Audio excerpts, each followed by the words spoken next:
confused about the manner. Uh, and I mean, I understand about the supernatural creatures and their real name, but at the moment, uh, I give him kind of like a puzzled facial expression, and I say, with this, I understand, but what I was looking more for is uh, the name of a being that has very hmm, that's very rich in mannerisms that I'm looking into. Maybe something that I would like to respectively call on, if so. So, I just want to be clear. So you're wondering what the card means. You're kind of asking him what the card means. Yeah. Is that right? Terrible English, but yeah. So oh yeah, man. So as you express this, he takes a step forward, and you actually see that as he gets closer, it's even harder to see his features. As he's almost face to face with you, his features are just simply a kind of moving soup and a vibrating kind of mishmash. And as he moves in, he reaches out and does a kind of flourish with his hand, almost like, present the card. And as you do so, you see that he moves his fingers around in a somatic gesture, much like, most traditional wizards that you've seen. And this actually lifts the card from your hand gently and makes it float in the air and start very slowly spinning on one of its corners. And again, it's the size and shape of like a modern day credit card, Yeah. but made of a metal that's some kind of little piece of mega damaged material. And as it's spinning in the air, you see the one single golden glyph on it. And he says, Atlanteans are known throughout the megaverse as champions of the light. He says this in and of itself will place you in high esteem among many of the followers of the light that you will encounter in your travels. He says, you hold a singular role, young Atlantean, to inspire those around you and lead them back into the light when they fall. He says, you will be called upon to deal with great beings in your travels. And in these dealings, you must be the voice. As he says this word voice, the golden rune actually pulses extremely brightly. And as it does, you're given a very clear vision of a world that seems to hang in golden light. And as the vision of it in your mind solidifies just a touch, you realize that this world in golden light is actually Terra Orbis, the Dyson Sphere world inhabited by your people right now. The now ancestral home of Clan Draco Amicus, I believe. That Uh, works, yeah. of which you're a member of. And so as this word voice is kind of amplified and punctuated by this kind of hint of a vision, um, you realize that he's actually talking about your people when he says this, and you get the feeling he's saying in some way you're going to become an actual ambassador for your people more than you kind of traditionally already are, and maybe even something more important than that. How he could know any of this, you're not sure, because very few beings have any kind of knowledge of the Atlantean clans, especially once Atlantis fell. Once they scattered into the Megaverse, it was very hard even for their enemies to keep track of details, and that was kind of on purpose. Okay. So, anyways, as the vision kind of fades, he says this token will be proof of your worth and your value. This token will be your standing, and those that recognize what we shall gift to you will hold you in high regard and hear well your voice. And at this, the card slowly stops spinning and falls right back down into your hand, and the effect seems to kind of dissipate. He stops making the somatic gestures and once again steps back from you, and seems to go silent once again. Ymir, I need you to go ahead and make a perception check, please. All right. I will go ahead and retract the card and place it back in my pouch, Okay. and give a look at the scribe and give him another bow, and I say, I do thank you for your time, and I appreciate what you have given me.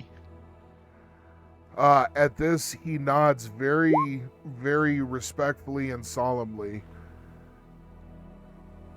Well. Okay. All right. You're probably still staring at the blimp in the air. Bear, you're kind of distracted right now, and out of nowhere, you hear a low grumble from Wotek, from somewhere out of eyesight.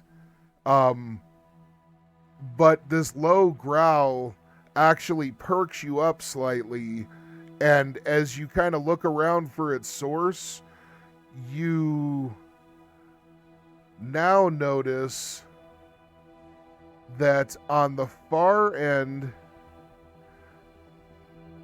give me 1 second, on the far end over where, there we go. You guys should be able to see the unit now. On the far end over where the unit is, Bear, well, you guys all now notice that Snaggletongue is over behind some of the training equipment.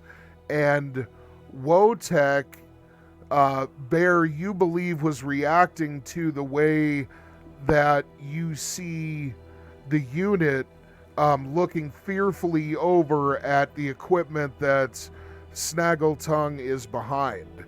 And as you notice him looking kind of nervous and upset, you see that the unit actually runs over to where his axe-like weapon was laying and quickly retrieves it and starts getting a kind of snarling look on his face and leaning forward and down into a fighting stance, facing towards Snaggletongue. Okay?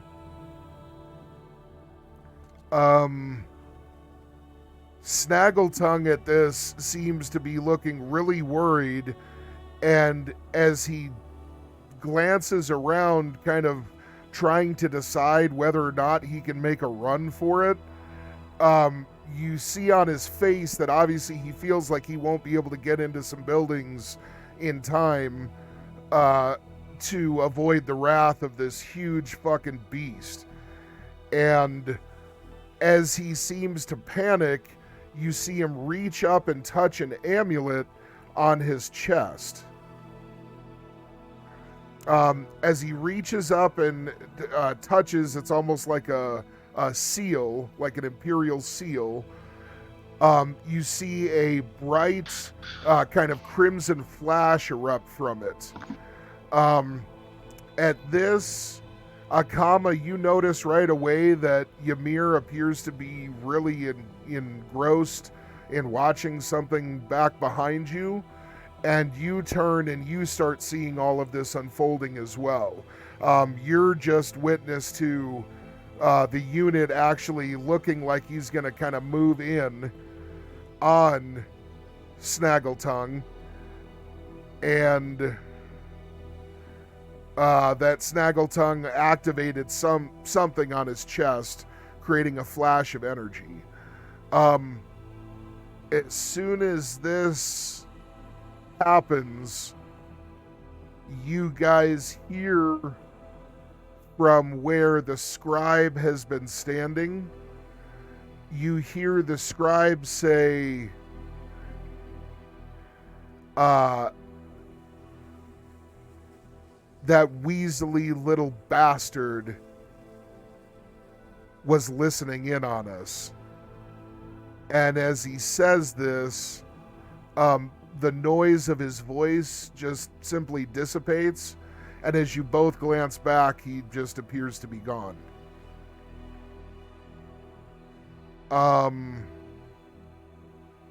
Okay, as you now turn back around and look at the confrontation between these two, you guys see the sand becomes slightly disturbed in a line in front of Snaggletongue. And as the sand seems to start churning and kind of roiling, almost like water in rapids, from within bursts 5 of these seemingly defensive units.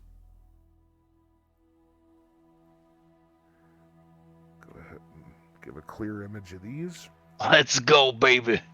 Time to take out the trash. Now, these units appear to be from Earth's some kind of horror from Earth's ancient past, one of the great wars that you've heard of. But there's something slightly demonic about each of them, not least of which appears to be the dull, pulsing red glow coming from their strange gas mask-like faceplates. Now, from what you can tell, these are definitely not traditional gas masks, and you wonder if perhaps the troops within these suits are being fed some kind of strange chemical through the hoses attached to the faceplates. They all seem to be wearing archaic-style weaponry, but again, there's something slightly demonic about each troop that makes you wonder if these aren't inherently magical creatures, which could make them much more deadly than standard troops. You can't imagine that any kind of normal soldier would be able to burrow through the earth in whatever that shocking display just was either. So as these things burst up from the ground and take up position, you also see that there is a slice that appears perfectly vertically and perfectly almost like monomolecular in thinness directly in front of that whole group. And as this slice seems to go from about 6 feet, maybe 7 feet in the air down to the ground, you notice that it very quickly widens, and this individual steps out from the hole that is made. Within the hole seemed to be just a pure white light that this individual just took one step out of through the hole, and the hole closed perfectly and almost instantaneously behind them. This is that trooper that comes through. This individual, as you're looking, there's like a corona of white light that seems to be dancing up from the shoulder plates, and you get almost a kind of like almost an angelic kind of feeling from this creature.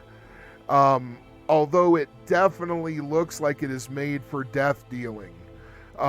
It has some kind of holy presence about it. And like I said, the energy signature, it almost has a feathery kind of flowing kind of property to it. That creature very quickly displays its sword in an authoritative posture, and each one of those kind of darker World War I troops instantly takes a knee in deference and bows with their head almost touching their front knee. Snaggletongue himself freezes in place, and as everybody seems paralyzed by the arrival of this new player, you see that unfortunately the unit doesn't really seem to have noticed the interloper, and as he takes another step forward, this almost angelic looking figure points its enchanted looking blade directly at the unit, and in a booming, commanding voice shouts out, "Halt!" It's loud enough to actually shake the ground that you guys are standing on, and you can tell that the force of this creature's will is projected out in its commands. As it does so instantly, the unit stops dead in his tracks, literally mid-step. And the comical effect is that essentially he can't keep his balance and goes toppling over forward because he has incredibly poor physical prowess. As he falls over kind of right onto his chin, he's sprawled out kind of in the middle, and several of the troops in front of him actually have to kind of step back quickly to get out of his way. Snaggletongue stands up from behind the kind of workout equipment that he was standing behind, which was essentially just some racks of dumbbells. And as he stands up, he turns and wholly faces this angelic creature and bows very, very humbly and just completely is silent and waits. Okay, so what would you guys like to be doing? What do I see? You guys are seeing all of that play out. Yeah, but what do I see? With your as far as in with my eyes. As you're looking, you see that the angelic creature appears to have an incredibly powerful psionic field being generated. It's a bit obscuring to your enhanced senses, but you do register that this protective field, you would guess, is on an order of probably like a demigod. Very, very potent, and the control that it seems to be wielding over the power that it's throwing around is high level. This is an experienced, powerful being that is used to confrontation, and when needed, being able to put down powerful forces through sheer might. You see that it also has quite a bit of magical energy flowing around it. And you would guess that overall, it has a very strong aura of order. So it's not out of the question that this may be some type of celestial being, some kind of being that literally is an agent of order, or an angelic being, perhaps. Let's see. You notice that the troops, the World War I troops, all seem to be radiating a strong aura of magic, as well as a pretty strong kind of toxicity. Not necessarily evil, but a kind of psychic disease, I would say. They almost don't seem completely sentient, like maybe they're somehow being controlled.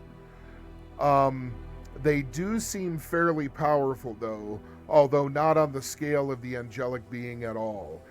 These are more like some kind of foot soldiers that each individual one would be a match for a dozen or more normal men, with equivalent weaponry. So pretty powerful, but not demigod scale. And as you're looking at Snaggletongue with your enhanced vision, where you're seeing with your normal eyes this individual, you actually see somebody who looks decades younger. A man who appears to be in his early 20s, with a equally long, kind of shaggy beard, but of most raven black, and still with a full head of hair of matching color. His youth is also accentuated by at least another 50 to 70 pounds of pure muscle. He's a much more broad and physically powerful individual, and you would guess that actually he'd be pretty physically capable, like in a fight, which is surprising. The way he's been kind of skulking around, you absolutely have been picking up on, a small limp and trouble with his back and problems moving efficiently and fluidly. But this person you're seeing with this enhanced vision is, other than the fact that you're an Atlantean, he looks like he'd be able to even give you a run for your money. Ooh, okay. So, as you look at him like this, it almost seems like his head perks up quickly, like an alarm went off, and his gaze instantly meets yours, and you notice that his eyes are of a deep, deep kind of steely blue, and his gaze locking with yours, you get a strong pulse of almost like psionic interference or feedback, and very quickly the form that you see with your enhanced vision kind of shifts and morphs, and right away you're now seeing the old individual again. Yeah. And it almost seems like your extra enhanced senses are now locked when it comes to him. That's all you're seeing. Okay. Let's see. At this, you also see that he's holding that kind of cane-looking object, in his hand, and he appears to be leaning on it, but you didn't notice that at all in his other form. That's one thing you do take note of. Okay. And I'm going to leave it open here. What would you guys like to do? Ymir is just watching all of this intently and cursing himself because he's so far away from his own weapons. He was trying to be respectful by putting his weapons away, and all of these enemies now have popped up, or these potential threats have popped up, and he is too far away from his weapon, so he's upset at himself, but he's focused and intent on the situation at hand. Right on. Yeah, I'm just And remember, you guys since are not armored up or anything. That's a good, that extends Correct. to like weapons in hand and stuff too. So, Mm-hmm. well, I mean, obviously for a comma. no, I'm just I guess I walk toward Ymir. Get like, I guess not necessarily shoulder to shoulder, but just get close enough. And I whispered to him like, so this seems a little escalated, so to say. Ymir looks at a comma or down at a comma and goes, "Bearded man has been skulking around all day. Oh, you too? Smelt trouble. Indeed. Smelt trouble." I knew I saw something foul. All right. As you guys are speaking, Snaggletongue pushes his way through the crowd and gets up to the angelic figure. And as he does so, he bows, but very cautiously, not to put his neck out too far in front of that sword. And Probably smart. Yeah. And as he does so, he says, "Saint Thorn, to what do I owe the honor?" The thorn creature nods just barely perceptibly, and in it itself is almost a slight in how slight the acknowledgement is. And as he does so, he says, "Wretched tongue, pardon me. Snaggle tongue, is it? Yes, Snaggle tongue. What is the conflict between you and the oath?" At this, you guys see the unit kind of push himself back up to his feet, and this time he leaves his weapon on the ground.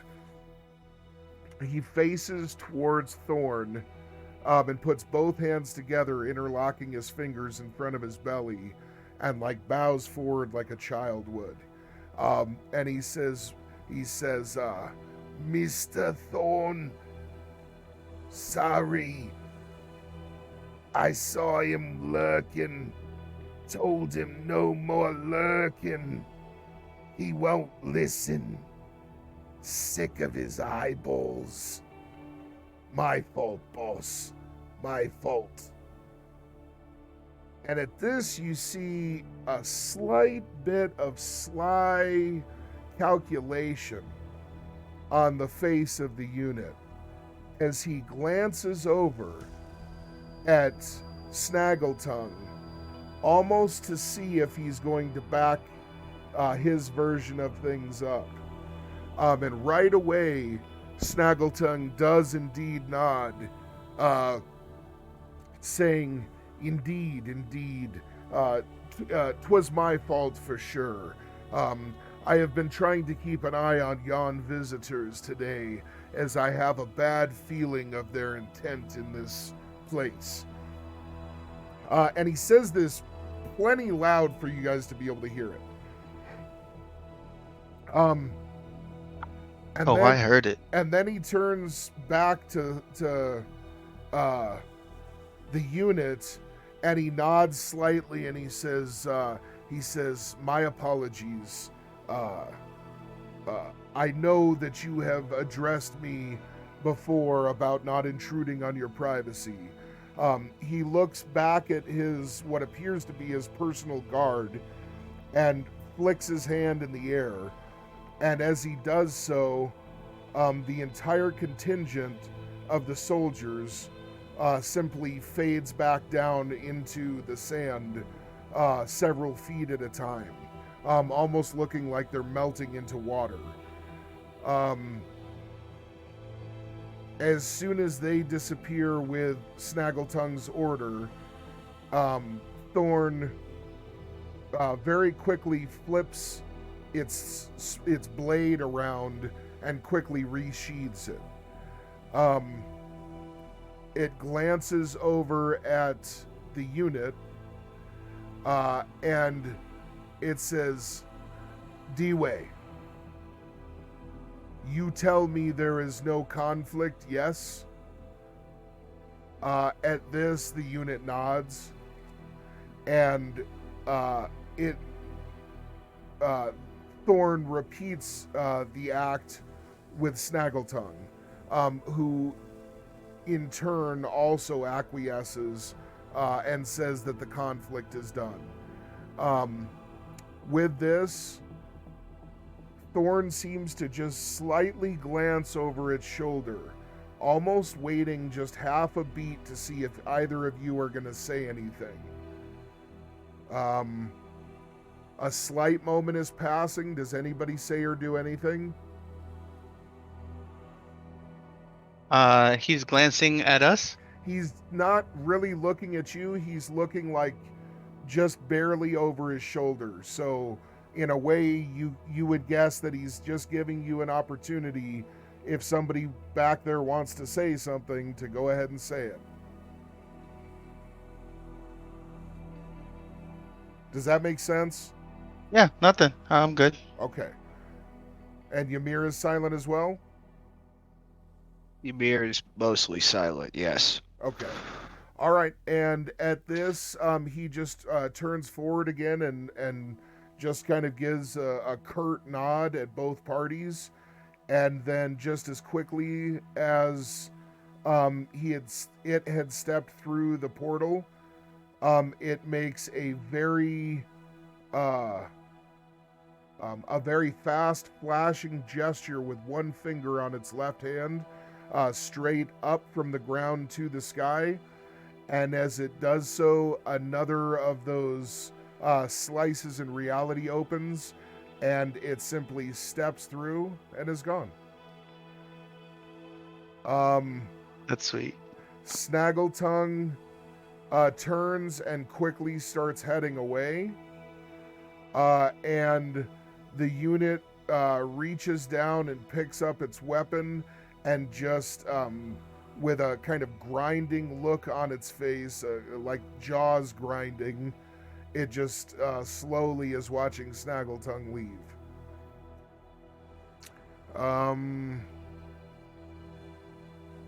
Yeah, basically just standing still. All right, what would you guys like to be doing?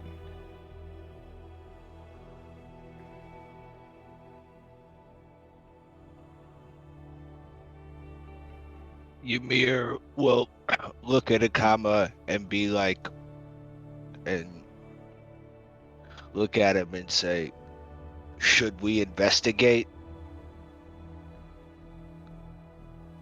Nah, it's trivial. There's no reason to. We're chilling. We're enjoying our day. There's no need to get our hands dirty.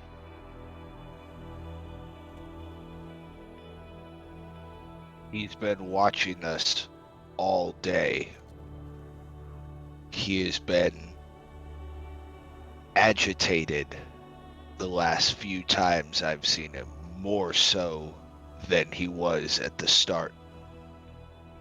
It's clear that he is after something. His intentions are still unknown, but no good can come of him. That much I know. I reach up and put my hand on Ymir's shoulder, and I say, I would love to investigate, but I would like Ren to be in the conversation since he's more of the level-headed personnel in our group. So I would say 3 heads are better than 1, in my opinion. Ymir nods his head slowly, still agitated given the situation.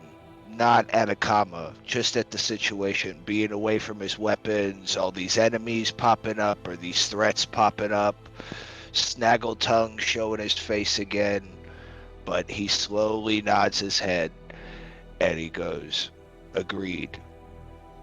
I will gather my things and go check on Ren, and then Wotek. Should we meet back at the room in a little while? That sounds like a plan. Okay. All right. So you're gonna go like look for Wotek, basically. Yes, Ymir is going to gather his things and begin his trek back from the training grounds.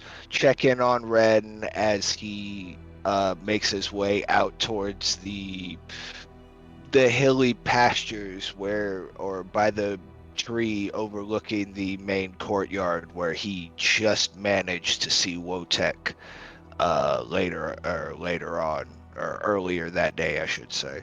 Okay. All right. So you get everything packed up. You're all set, and you start heading out as you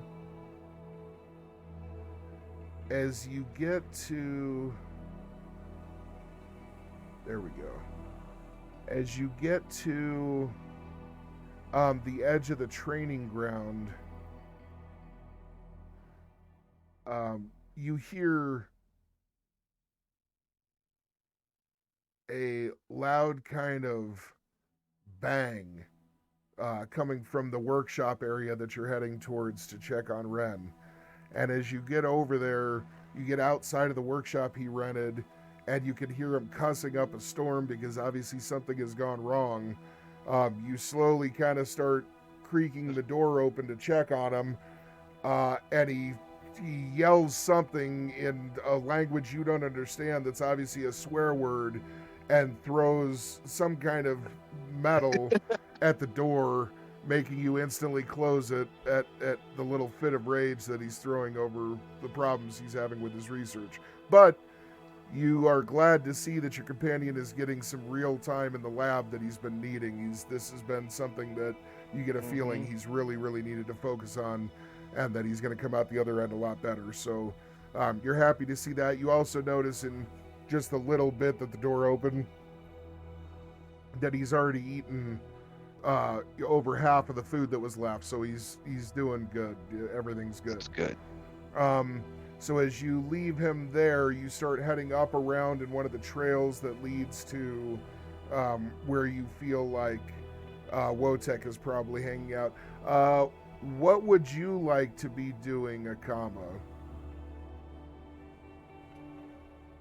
I would like to walk around, maybe find a shop or two just to window shop, and if something catches my eye, I would like to purchase some things. Okay. All right, sounds good. Guys, I'm probably going to have about another hour I can go. I would like to take our break right here, and then we could do the other hour in one chunk if that works. Sound good? Yep. I stop my recording. I'm good. Okay.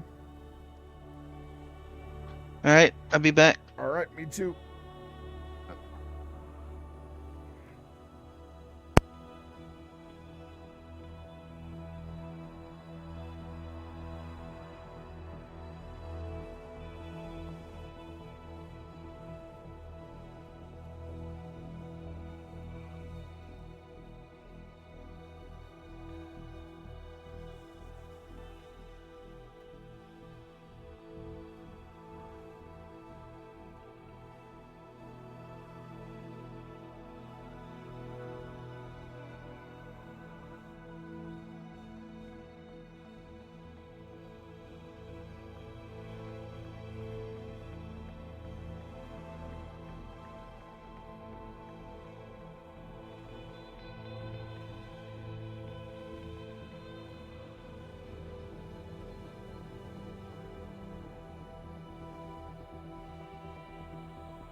I am back. Hey, hey. Huh. I really thought we were gonna scrap with those Sandman. Something. I really wanted to fucking wrestle the unit, but if he wanted to start something, I was ready to fight regardless. I was like, oh, okay, so I'm probably gonna save Snaggletooth. Nope. Well, never Oh, mind. fuck that. Fuck Yeah. that. Yeah.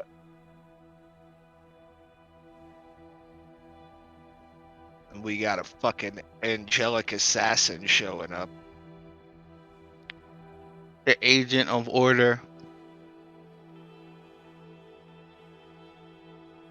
That was wild. When he said And, that, how he entered, it reminded me of Bleach. right, right, When right, they right. tear up the reality and the portal Yep. opens, kinda like go Hmm. into Waco Mundo. That shit looks crazy. Poor Ren has just been in the fucking workshop this whole time. All this shit's gone down, and Damn, wait to tell my friend what's going on.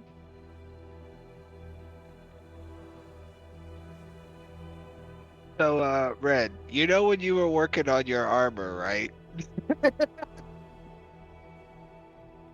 Remember you talked about wanting to be better? Well, let me tell you. Should have been playing. No.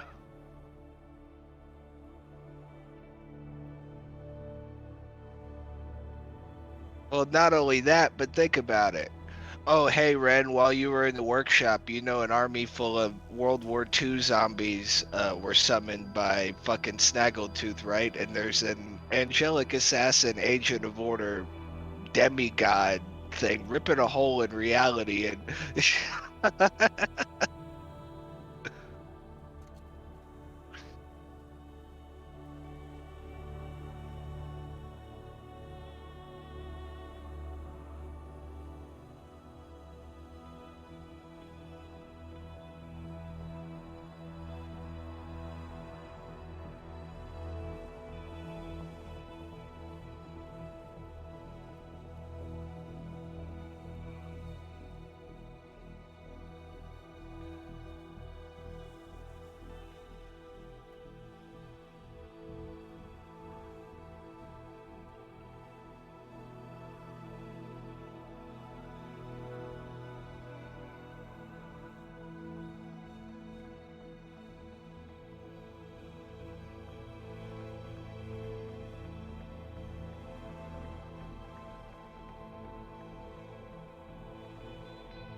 fucking one on a perception check. Get the fuck out of here.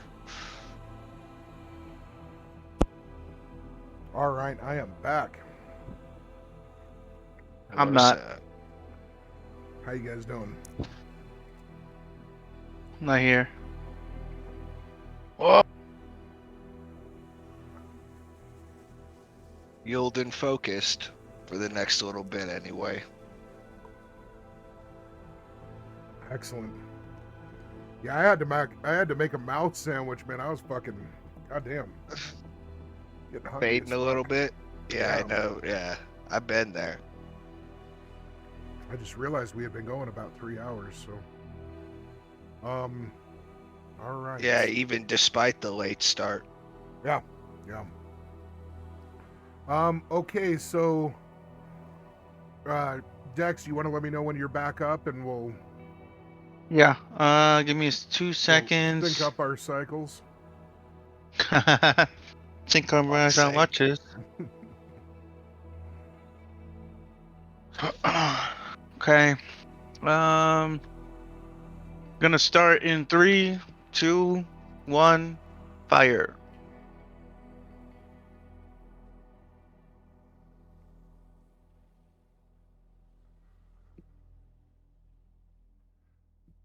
Okay, guys, we are back, and we are gonna hop right back in. Let's see. A comma. You were checking out some shops, correct? Let's see. Yeah, so after all that, I'm just walking around trying to see if I can find a shop. Or two. Okay. As you're investigating some of the different places that are, housing vendors here, you notice that most of the stuff is kind of like religious memorabilia, things that would be significant to people of, the different religions represented. As far as weapons, armor, gear, all of that kind of stuff, you're actually really not seeing shops here for that kind of thing. There are some kind of touristy kinds of things and amenities like, candies, and they have a kind of honey that seems interesting that's supposed to be made by bees that only use a certain kind of alien plant for their food source. And so the honey that they make is slightly tinged with these kind of alien chemicals.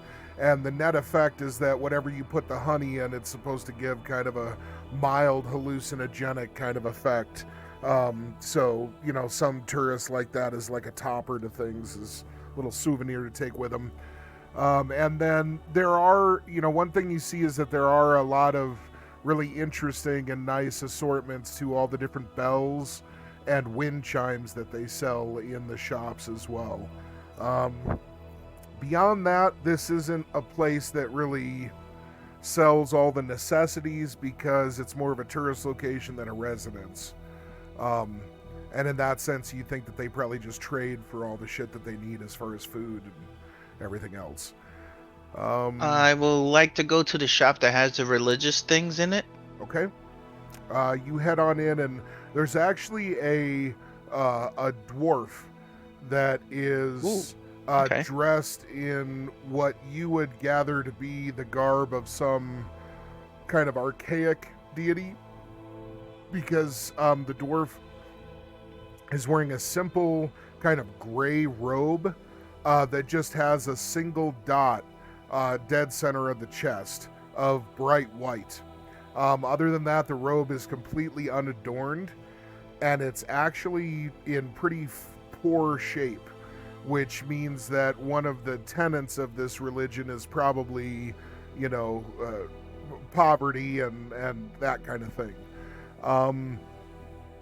But in this shop, you notice that most of the religious symbols and the little figures of deities and things like that you're seeing lining the kind of sparse shelves are actually done with a really beautiful hand, and the prices that they're marked at they must be worth 10 times more than what they're marked as. Even the most elaborate things that are larger statues, roughly the size of like a desk, of which there's probably a dozen throughout the shop. Even those huge ones are only listed at, a few thousand credits, which they easily could go for 100,000 or more for some of these pieces. And you would guess this is another reflection of the fact that this artisan is, he believes in trying to, make a living, but not doing it at the expense of others, and trying to get his art out there to the world instead of trying to acquire wealth. So if there's anything in particular you're looking for, we could look around, but for the most part, that's the gist of kind of what's in there, is just, some really large ornate pieces that are of, whole pantheons and, huge adventures that the gods have been on and things like that, all the way down to small trinkets that are like, for example, like a little silver cross or, carved crosses, stone tablets, all kinds of shit like that. So,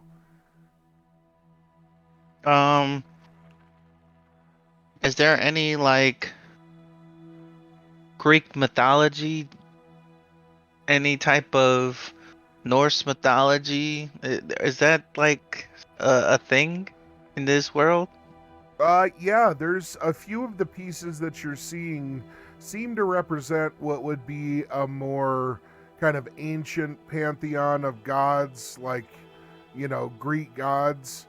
And those pieces are all kind of alike, where they're, it'll be tablets of some old Roman, the Colosseum, or a small carving of like a minotaur in the labyrinth, or just different little things like that. But for the most part, you're not really seeing anything that's like, just a straight up image of a god or anything like that. Um, I'll just keep looking around. Okay, you continue looking around and seeing if you can spot anything interesting. The dwarf is giving you plenty of space and not crowding you at all, but he does welcome you warmly to the store. Okay, Ymir, so you have just checked in on Ren, and you are heading up the path that goes to the kind of more hilly area where you believe Wotek is hanging out. As you head up that path, you indeed see him just up ahead of you, and in a large clearing kind of filled with grass and some trees, he's sitting there kind of dejected, facing away from the trail that you're coming on, and he's sitting on his butt but sitting up, and has his head kind of down a little bit, and is sort of pawing and scratching at